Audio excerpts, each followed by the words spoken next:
मूसा की यात्रा। जन्म से लेकर प्रतिज्ञा भूमि तक मूसा का जन्म एक कठिन समय में हुआ था।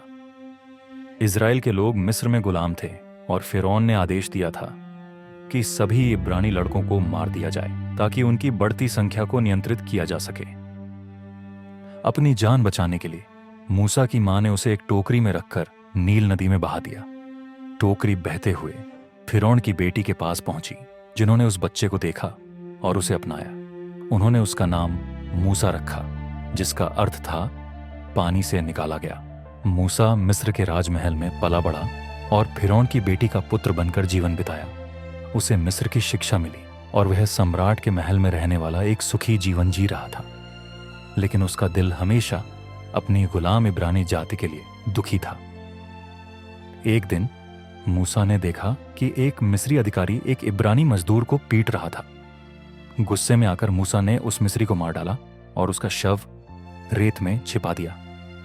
जब यह बात उजागर हुई तो मूसा डर कर मिस्र छोड़कर मिद्यान चला गया। मिद्यान में मूसा ने यित्रो नामक एक पुरोहित से मुलाकात की और उनकी बेटी सिपोरा से शादी की। वह एक चरवाहा बन गया और रेगिस्तान में अपना जीवन यापन करने लगा। लेकिन उसका जीवन एक अद्भुत मोड़ लेने वाला था। एक दिन अपने भेड़ों को चराते हुए मूसा ने एक झाड़ी को जलते देखा, जो जल रही थी लेकिन पूरी तरह से जल नहीं रही थी। मूसा ने पास जाकर देखा और जलती झाड़ी से यहोवा ने उसे आवाज दी, मूसा, मूसा। मूसा ने उत्तर दिया, मैं यहां हूं।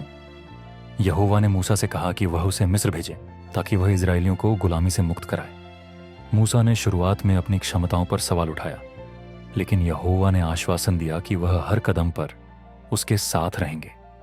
मूसा मिस्र वापस लौट आया और फिरौन से इजरायलियों को मुक्त करने की मांग की। लेकिन फिरौन का दिल कठोर था। इसके परिणाम स्वरूप यहोवा ने 10 महामारियां भेजी। जल का खून बनना, मेंढक, जूं, मक्खियां, मवेशियों का मरना, फोड़े, ओले, टिड्डियां, अंधकार और अंत में मिस्र के पहले जन्मे पुत्रों की मृत्यु। 10वीं महामारी के बाद फिरौन ने इजरायलियों को जाने दिया। मूसा ने इजरायलियों को मिस्र से बाहर निकाला, लेकिन फिरौन की सेना उनके पीछे आ गई।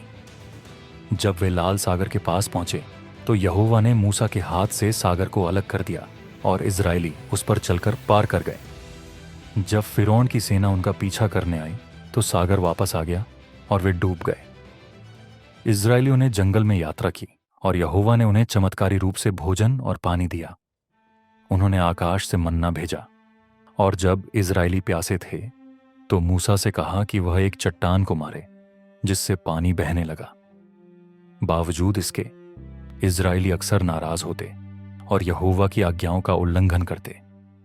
माउंट सिनाई पर मूसा यहोवा के पास गया और वहां 40 दिन बिताए। वहां यहोवा ने उसे 10 आज्ञाएं दी, जो इजराइल के लोगों के लिए मार्गदर्शन का काम करती थीं। लेकिन जब मूसा पर्वत पर था तब इजरायलियों ने धैर्य खो दिया और सोने का बछड़ा बनाकर उसकी पूजा करने लगे। मूसा ने गुस्से में आकर उन 10 आज्ञाओं की पट्टियों को तोड़ दिया। फिर भी यहोवा ने मूसा को नए पत्थर की पट्टियां बनाने और फिर से उनके पास लौटने का आदेश दिया। मूसा ने परमेश्वर के लिए तंबू बनाने का कार्य भी पूरा किया, जो इजरायलियों के बीच भगवान की उपस्थिति का प्रतीक था। यह तंबू यहोवा की पवित्रता और इजराइल के साथ उसके वादे का प्रतीक था। 40 सालों के जंगल में भटकने के बाद मूसा इजरायलियों को प्रतिज्ञात भूमि के किनारे लाया।